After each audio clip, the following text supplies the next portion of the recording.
All right, we're on another podcast here. We've got 3 EWA board members, and we're just going to talk about some scholarships and what the EWA does with those, as well as EWA in general. Let's talk about it.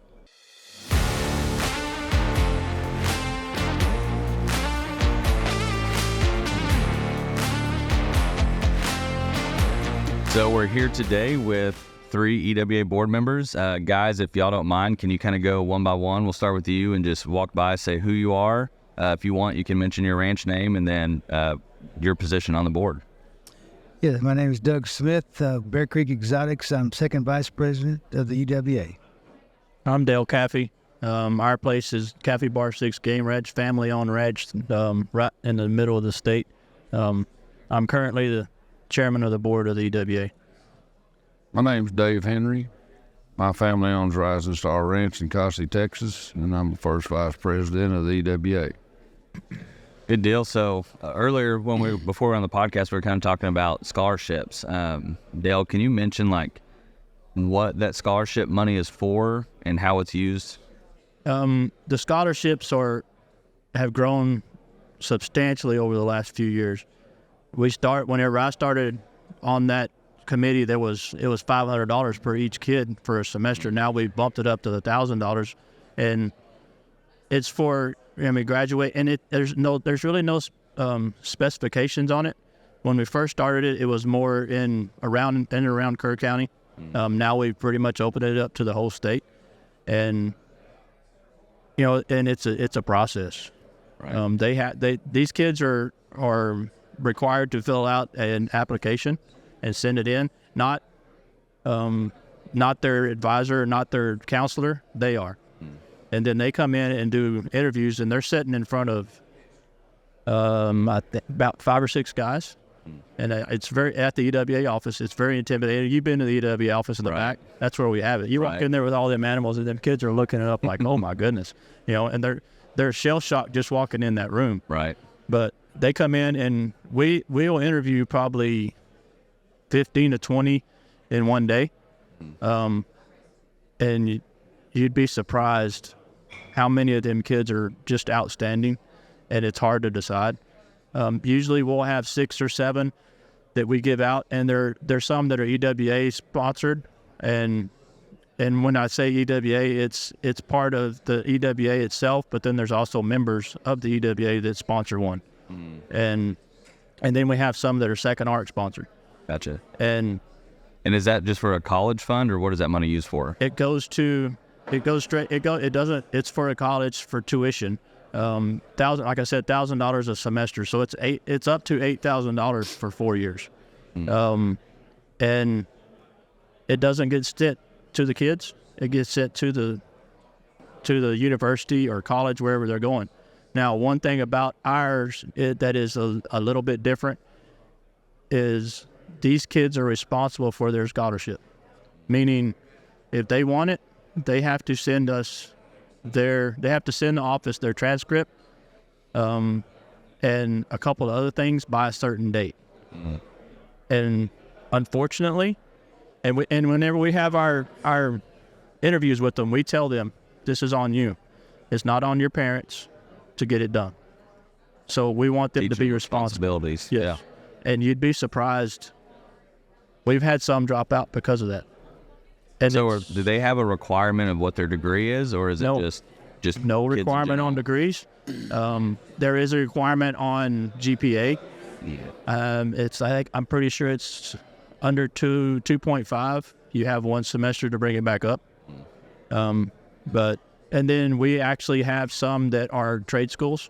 We started doing that a few years ago because we've had a few kids come a lot through. More tradesmen. Oh yeah, we've had a few kids that come through. And you look at them, and they're the kids that work.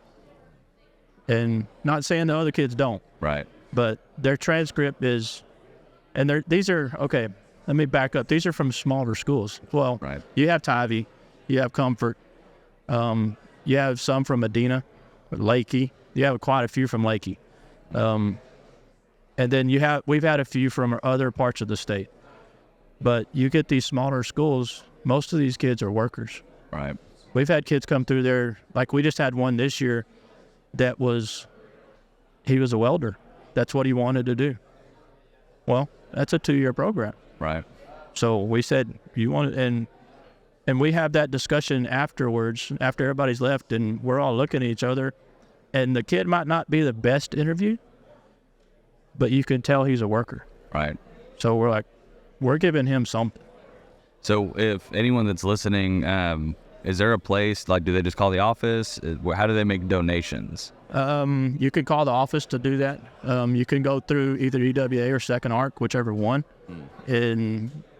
But that's where you go to make donations. And then there's people that actually in the auctions that we have that donate straight to, Right. they The earmark it scholarship for the funds. scholarship. That's And awesome. it's very well appreciated. And, you know, it's I don't know if we don't lack for money to get that scholarship paid for. Right. People support it. Well, yeah, when you're able to support kids and help change their life, and Well, Dave can give you an example. He has a kid. Is he still on there, or is he done? Yes, no, he's in his last semester of architecture school. He's in Spain right now, and when he gets back, he'll graduate in May from Texas A&M with an architectural degree. He's a very good success story for our organization, and he's a straight up good guy. so is that one that you sponsored yourself, or? Yes, it is. He comes to the EWA, and then my family sponsors him, and he's just a straight up good young man. And now we're kind of encouraging him to go ahead and get his master's degree. Awesome. And I remember when I was young, people helped me a lot, and I'm a firm believer in believing in our youngsters and paying it forward. Right. And somebody's got to give these guys a chance. Right. But they also got to learn responsibility Right. and accountability to be successful. Right. And I hope our scholarships go in on the ground floor to help them be successful in whatever they decide to do. Right. Very important to support our young people. Absolutely. Austin, I'll tell you a story about this kid. Well, I'll start out with his scholarship interview. Yeah. I think you brought him, didn't you? Yes, sir. And And he came in, and we know him. I mean, we know who he is. I don't know if everybody had met him at that point. I don't think you brought him to the EWA much, have you, before that point? No, sir, I did I think you maybe one time. Right. And like Dave said, he's had a rough life, but the Henry family has helped him out a lot. And he walked in, and he sat down, and very unassuming kid, but just blew it out of the park. Very polite. Just blew it out of the park. And he's one of them. He walks out, and we look at each other, and we're like, he's getting one. He's it. Yeah. Yeah. But he came to, you were probably at this, he came to Tapatio a couple years ago. And we try to ask some of our scholarships to come back and talk. Right. And we've had a few do that. We've tried to ask them to come back and do some work for us while at the meetings, but that's hard. Right. Like right now, spring break. But this kid came back one time and got up, and I don't know, he was probably 21 or 22 at the most whenever he came back and talked. But we had an incident at the deal. A young girl kind of fainted, and everything kind of shut down for a minute. Right. I remember that. Well, and he was right after that. He was getting up to talk right after that. He gets up, and I'm probably going to tear up, but he got up, and before he ever did anything, he said, before I want to say anything, I want to say a prayer for that girl. Mm. So that means a lot. Right. I mean, he's just a good kid. Yeah. He's selfish. Or Yeah. So, saying that wrong, but yeah. but yeah, that's good. I think a lot of it is people just, when you can tell their character, Yeah. when they don't know they're being watched. Oh, yeah. So it's really cool that y'all are able to interview those kids and be able to decipher and use discernment on who to use. And And of course, you'll get some of them wrong. That's Right. just part of it. But most of these kids that go through it, they go all the way through it and finish out. So they all get their requirements done and to the office. And we've had quite a few that were very successful in what they did. amazing. So we had a girl from Lakey that came in, and like I said, I probably keep using his word, but she was a very unassuming little girl, and you look at her and you're thinking while you're you look at her deal, her resume or whatever, and you're like, okay. And then she comes in and talks, and she's probably from a lower income family, and she wanted to go do big things, and she's done it. But you're able to help with that. It was one of them we were able to help, and it's just a small help. $1,000 is going to go haul, and I think at that time it was $750 for her. So, well, I think even outside of the money aspect, I think when you're younger like that and you have someone who's like, "Hey, I believe in you. I want to invest in you." I think that does a ton for their morale. Oh yeah, it keeps them, because they might not even have that at home, and so being able to donate to the scholarships or being able to be the organization that helps those kids with $1,000 a semester. I think the money part of it's the least part of it. I think it's the part that sounds like, man, someone believes in me. You're teaching them accountability and how to be responsible, and essentially what it's going to be like to be an adult. And I'm sure some of those kids have more responsibilities than most kids. Oh yeah, depending on their family situations. But that's amazing. I'm really, and that's why one reason why we started doing a little bit more trade schools. We actually had a young man that came through one time, and he was in from Lakey, but he was wanting to go to school in Uvalde, working at HEB camp, which is north of Lakey, driving back and forth, and and he's a kid, doesn't know any better, driving a diesel back and forth, an old diesel truck. And we all looked at him like, "What are you doing that for? Get you a vehicle that you can afford." Right. We sponsored him, and he went through trade school. So, I mean, we sit there and we get to know these kids. Sometimes we kind of try to give them a little advice too. But right. I mean, it's good. So I enjoy it. That's amazing. Another thing that's helped out, another board member, John Hopkins, came. He brought a scoring system. Oh yeah. From his corporate world. Man. And it's helped sift through it helps bring the cream of the crop to the top, and those that are more deserving get that award. Right. And it's helped out big time. You'd be surprised how close he is when he does that. And they say it's like amazing. Yeah. Yeah, being able to pull like statistics and analytics, and it makes it a little easier versus like strictly going off of your gut or your opinion. And when you have that protocol to follow, it really helps out. Yeah.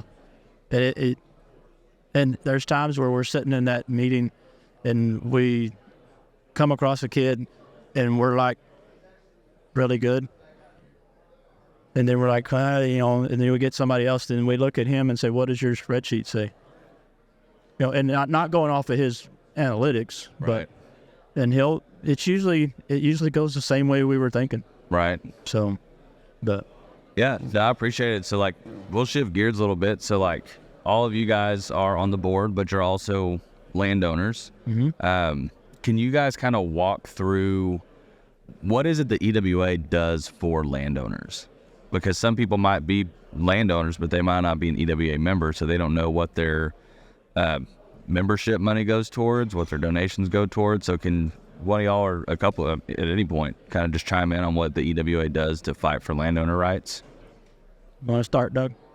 Well, I would say for me, 25 years ago, when we moved to Kerrville, had some land, looking to raise animals, had nowhere to go.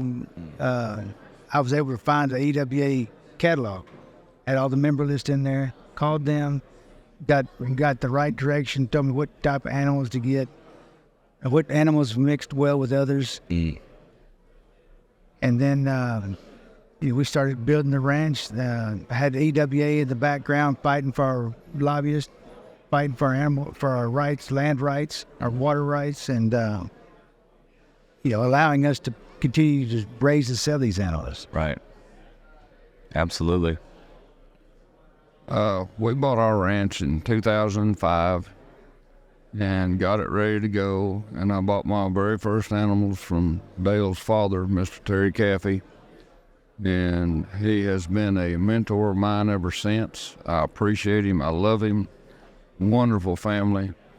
He led me in the right direction, and we believe the EWA helps us with our animal rights and protection of the endangered species that we're trying to save and reintroduce to the wild. Animal rights, property rights, people don't understand. Water rights are going to be a major issue in the future. We've got eminent domain is going to be a major concern in the future because of the population growth. So the EWA stays on top of that, and they keep us informed, and they keep us fighting for our freedoms, because we're getting interference from all sides, and some of it isn't good, some of it is, but I have found that we have to get politically involved, because a lot of people don't know what we do. We invite people to our ranch, try to educate them on the animals, we try to introduce them to the animals.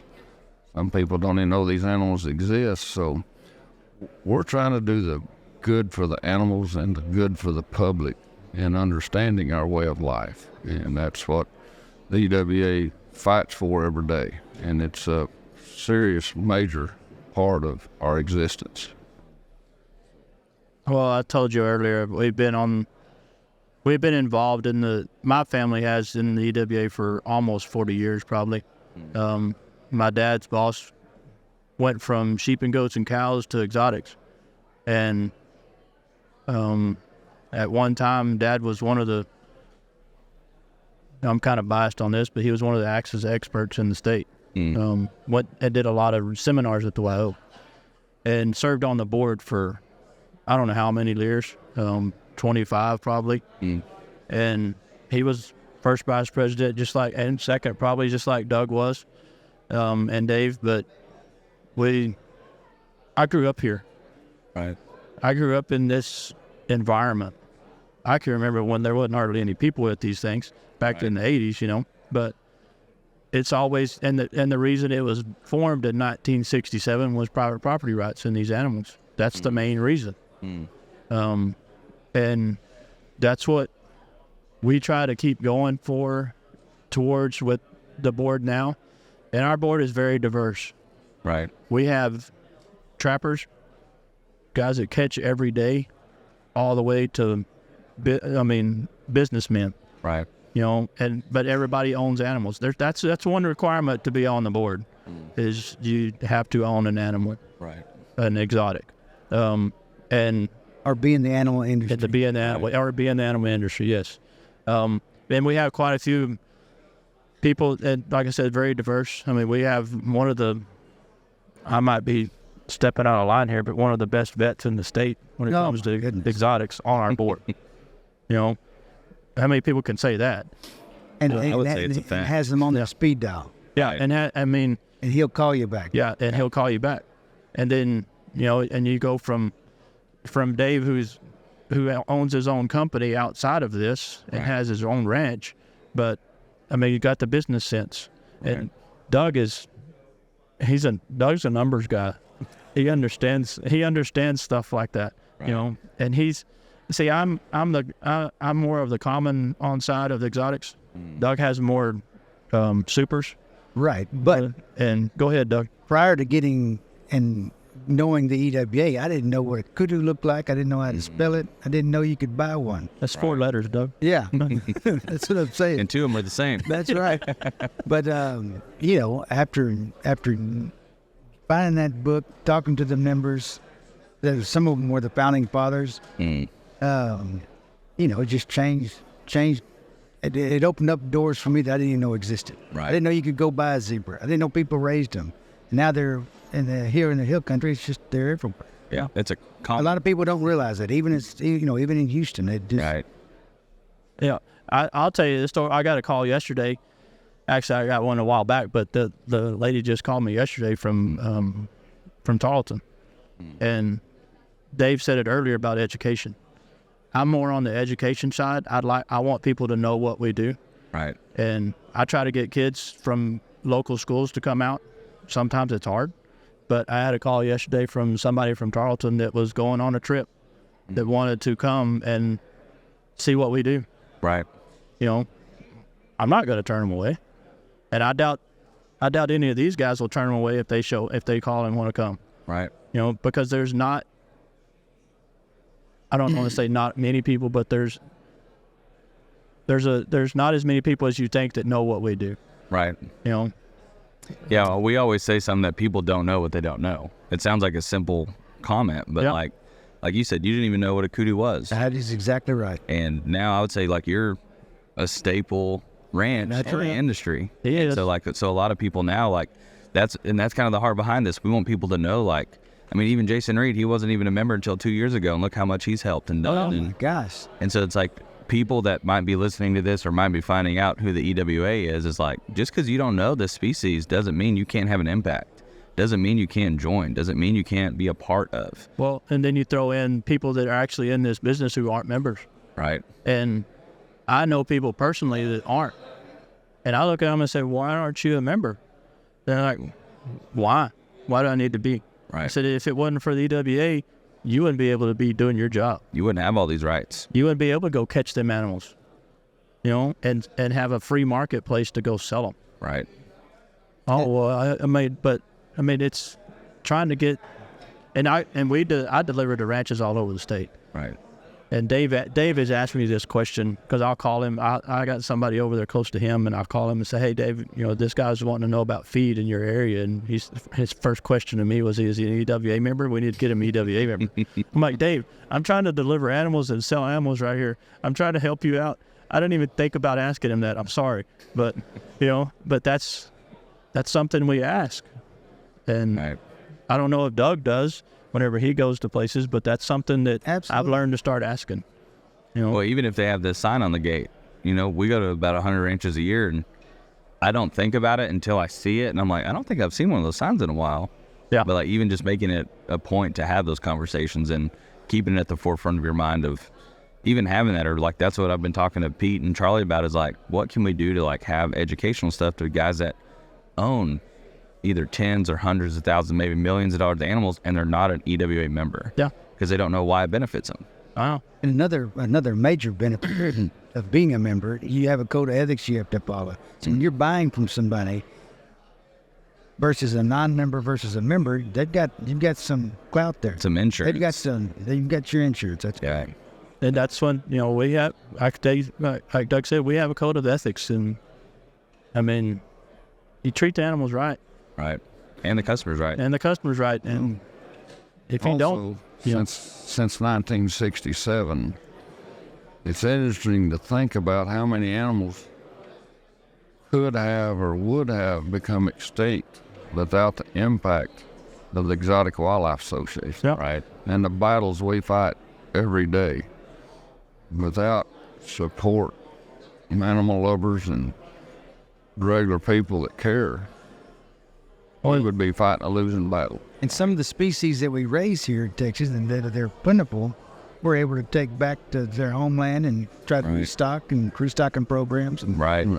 Yeah, I liked what they shared the other day about Charlie back when he looked a little better, but when he was cuter. But Yeah. he was on 60 Minutes, and like that's a huge platform talking about what the EWA has done, being able to ship back animals to their native land where they're extinct. yeah. And even if they have a handful of them, they are inbreeding for so long.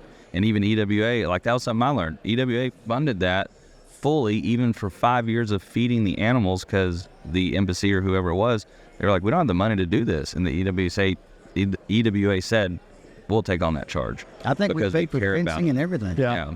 And you go back to when all that started for the three species, which is Scimitar, Oryx, Addax, and Dama Gazelle. Three amigos. The three in.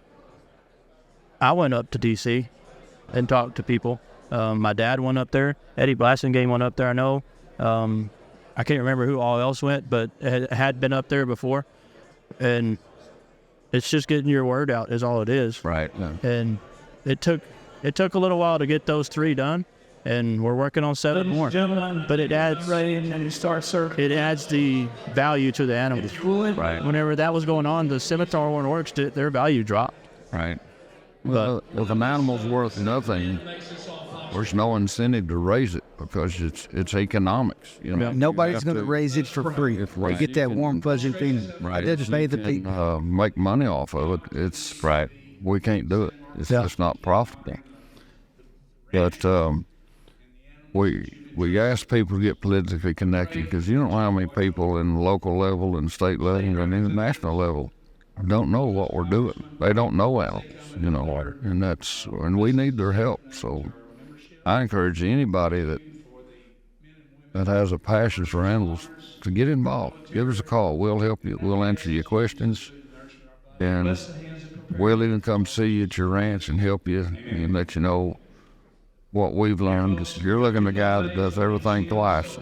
Thanks to the EWA people, I get through it. But it's a great organization. We have got to have it, or we're not going to have anything. Well, and I'll say this: I'm pretty sure in our EWA magazine that comes out, I've had people that see it just on in somebody's lodge or something and look at it. But I'm pretty sure our numbers are all in that magazine. Are they not? I believe they are. I mean, you can call us anytime, any of us. Right. Yes, they are. They are on the magazine. Yeah. So and they're about to do a directory again. Yeah.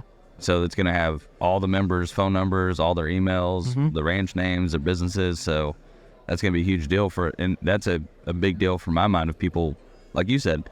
I found something that got me contacts with the right people that helped you 25 years later be successful. That's right. Yeah. And so, I would say that's probably the heart of EWA is keeping your freedoms, landowner rights, and the conservation of animals, the true conservation of animals. Yeah. Well, I'm going to ask you a question, Austin. You started this 10 years. You started coming, say, 10 years ago. How much has changed since then? Just in this room. Yeah. Well, I would say the first room was about 1/16 the size of this room. So, besides the expansion of the rooms, but right. Yeah. No, I mean everything from the lots, the booklets, the camaraderie, like a lot of those are the same because there's still a lot of the same people here, but just the energy of it. Like there's so many new people and they're eager and they're wanting to come in and they're having those conversations. Like we just did a podcast with Jade Webster from MVP Whitetails, and they were through and through whitetails only. And now, I mean, they bought Nash's lot for $9,000 for an Axis fawn last night. Yeah, wow. For an Axis fawn. Yeah. And so, like, they're getting in hot and heavy, and they're saying, like, and they do really well in the other industries as far as customer service and that. And I even told them, I said, guys, I'm excited for y'all to come in because there's a lot of brokers in here who have terrible names. But I said, I know the integrity you're going to bring from the whitetail business you already have. And I said, that's going to go so far here. Yeah. And so being able to have that here, but I don't think you could have those people coming in without this large room, without these vendors, without these sponsors. And to tie it back is, I mean, a lot's changed, like we said, even in the past 5 years, 3 years, just different venues. I think a lot of the pressure with the regulation in the whitetail industry has forced a lot of, they already have the trailers, they already have the fencing, the equipment, the drugs, the dart gun. Yep. It just, it's not regulated, and they allow free commerce of our animals, and that's what makes it valuable. Right. Absolutely. Yeah, because I mean, if you already have the investment of, I mean, that's probably one of the largest investments getting into the industry is the land, the fence, and if you already have all that done, but your pens are empty, put your money to work. My dad's motto is make as much money per acre as you can. Yep. But I was standing there last night running tickets for that fallow sale, and I'm standing there with Brent Henry, Dave's son, and Brent has done a lot of this work in the grand auctions and stuff, and I looked at him and I said, who'd have thought 5 years ago we'd have a big stage up there and all the lights, concerts, and he said, oh yeah, and he took it all the way back even farther than 5 years at the YO. He took it all the way back to the end of the hills, which you never were part of. That was tiny. A 30-second of this, that's how it was tiny, but it's a good thing, and we appreciate the members for coming and supporting us. Sponsors, and that when we see all this, it makes you want to fight even more for not just the animals that the good Lord put on this earth, but the people that are taking care of them. Right. So, and I told you this before the podcast started, Austin, but you've done a lot to help get this to this point too. Absolutely. And I appreciate it. I've told you that before. Right. So Who would have thought back at the YO that we'd be sitting here 10 years later doing a podcast? Right. Yeah, I mean, there wasn't even I room didn't know for what the a podcast was 10 years ago. Right. you didn't know what I asked you 5 minutes ago or 20 minutes ago, Doug. You want me to do what on a desk? Well, Austin, I'd like to say I personally really appreciate what you've done to the AWA. You got a great company. You got great employees. You're top of the line, and I just want to thank Droptine Studios for what they've done for us. And thank you for these podcasts. It helps get our message out, and we just can't thank you enough for what you've done for us. Yes, sir. Well, I appreciate the kind words, guys, and I mean that's the heart behind why we want to help. Is since y'all have been in it for so long and y'all paved that way, we want to keep it going. We want to be able to help younger people get into the industry, and having outlets like this for people in the younger generations learn about it, get in here, become a member, like even making their kids be members and bringing them here, like, you know, even going to the Raz sales when I was a kid and going to all those is like. And that's something that I remember a few years ago when we were, actually it was here. We came here 10, 12 years ago. Right. This is a very family-oriented place for us. I mean, my kids have been running tickets and coming here for years. Right. We have kids running around, and I had actually told somebody last night their daughter was sitting there right next to us, and they were trying to keep them, you know, close, and you know, because they didn't want them be in the way. And I walked over and told them, "You let that kid do whatever she wants. Right. She can run around. We'll take care of her. Right. You don't worry." I mean, we've had kids running across the floor in the middle of auctions. Right. And people are like, "Just keep on bidding." They don't. I mean, but it's a family-oriented place. Right. So I mean, everybody here is, all three of us have families. It's a family business for us. Absolutely. So, but we appreciate you, Austin. Oh, I appreciate it, guys. So no, we're excited to see what the future has. Who knows? Maybe in another 10 years, everything's going to be. Who can imagine? I don't even know what next year holds or August holds, and so it's just really exciting to see the industry as a whole, but especially EWA. You know, my dad was in the industry, and both sets of my grandparents are in the industry, and so seeing how far that's come just in even my short lifetime, it's really exciting. I told Austin the other day, I said, you need to put trappers on this, and we have a really good podcast if we put trappers on this. We're going to have to ask Daniel if he's got the bleep button on there. Yeah, you're going to have the delayed. Yeah. Yeah. But, I mean, that's a different side of the whole business. Right. You know, and that's what I do for a living, and Doug catches animals too, but not many people always ask me, how are you? I said, living the dream. You know, not many people get to do what I get to do every day. So it's fun. I tell people every time we drive in the gates of our ranch, it's just a calming effect. And I tell people, I sit there and look at the animals and look out across the hayfield, and I make a comment of, I hope I never get used to this. So peaceful and so calm. A lot of work, but the rewards mentally are wonderful. Right. Soothing and therapeutic. So I invite everybody to help us out. Absolutely. So, well, before we wrap up, is there anything that y'all want to add or any last comments?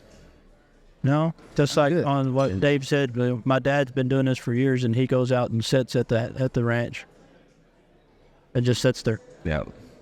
You get right with the right person. Yeah. When it's like that. He just sits out there and he watches all the animals. So.